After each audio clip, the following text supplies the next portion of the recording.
Hi, everyone. Welcome back to What a Story. Today's guest is Aaron Berry, a poet from the West Coast. So, Aaron, tell us about yourself.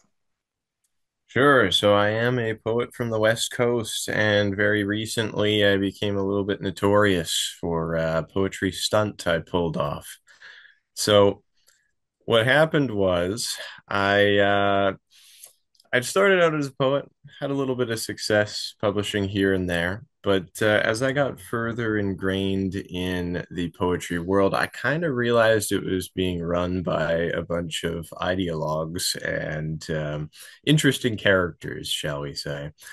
So I would pick up these journals and I would see all sorts of content that you might find a little suspect. You might think was not even poetry, perhaps in certain cases.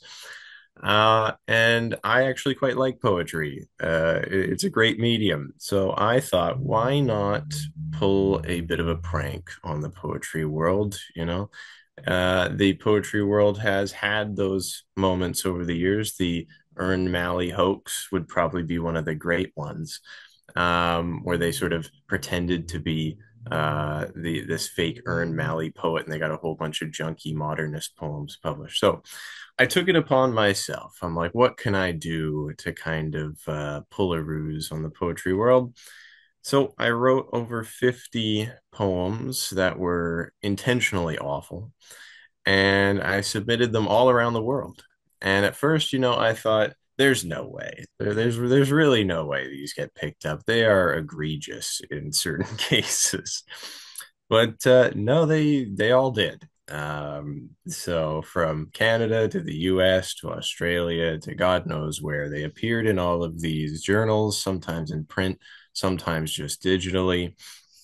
But what really got things going was one of my poems in particular, Shakespeare's Come Slut, an emoji pasta, got published in a magazine called Jake, and it was an alternative lit mag. But I thought that would be the end of it. Here's this junky thing about being Shakespeare's Come Slut, and I'm like, surely that's the end of it.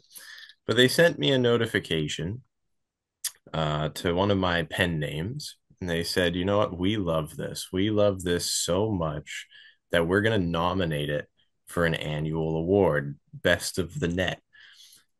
And it was their favorite of the year, no less. They said of all the sort of ones they had received, their core staff members preferred this to everything else. And I said, you know what?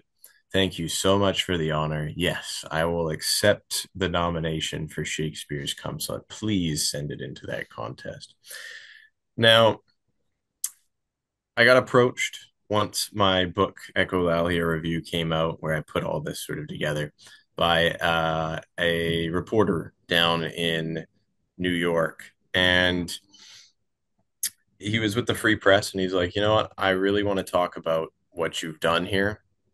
Can I know who you are? Because I was still under these pen names and stuff like that.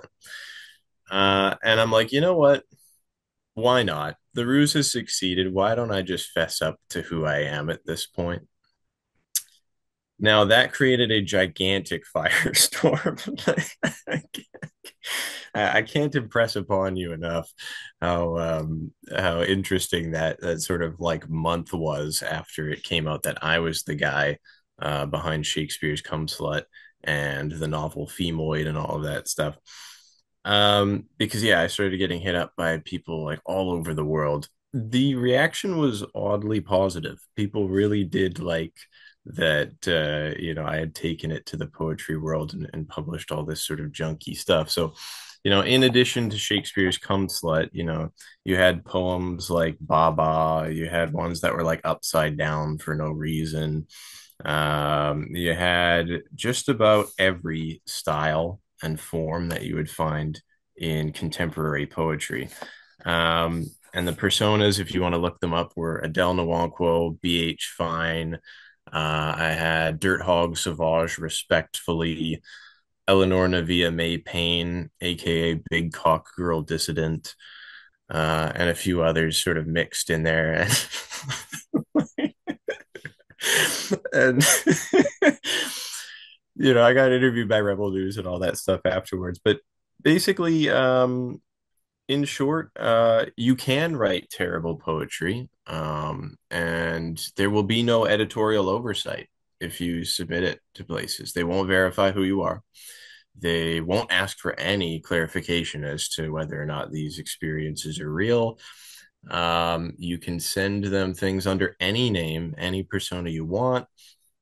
And there's a good chance if you know a little bit about what you're doing, even they'll publish it. So we've got an army of like pen name poets now who are going to be submitting stuff. Apparently, they've written to me and told me this. So we've started a little bit of a pen name revolution in the process. We've angered a lot of publishers. I've been blacklisted from God knows how many places. People who were mad at me on Twitter for a while. Um, but honestly, it's been a lot of fun. Still writing poetry. Not going to give up on it. Love it. Writing more novels, all that kind of stuff. But I think there are basically two ways. I'll end it on this. There are two ways to get famous in this industry. The first option is to write a bunch of books over the course of about 20 years, 7 novels, 2 poetry collections. You put in your time. It's a little bit of a sleepy path, but you gradually build this stuff up. And then eventually one of your novels or something is deemed to be great. You get some sort of award from the establishment. And then you're off to the races finally. But then the alternative and the much more entertaining route is to kick the door down with something that really gets people's attention, really gets them thinking, talking, all that sort of stuff. You might have a briefer career, who knows, if you get blacklisted from too many places, but my God, it's way more exciting. So I chose that route. I chose the latter. And so yeah, I just created a bit of a firestorm within poetry, got people talking again, and here we are. I mean, it's been a blast. I love it. Sweet. That is so sweet. So you would consider yourself a rebel with a poem. Yeah, for the most part. Yeah. Use that as a tagline now. Um, Yeah. all right. So if anybody wants to stalk you, like I stalked you, Yeah. what's your socials? Cool. Yeah. So Instagram, I'm just Aaron M. Barry. On X, I'm J Ceylon 2 after the Jasper Ceylon persona. Those would be the main spots to find me. Okay, cool. And again, thank you for sharing your story. And it was an awesome journey. I appreciate people like you who kick the door down and make a change. So thank you for that.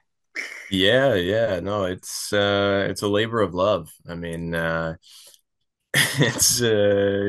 couldn't see my career going any other way. So Great. And Aaron, I will see you when I come out west pretty soon. Uh, sure, of course. I'm always at the comedy clubs and stuff. all right, I'll talk to you later. Sure.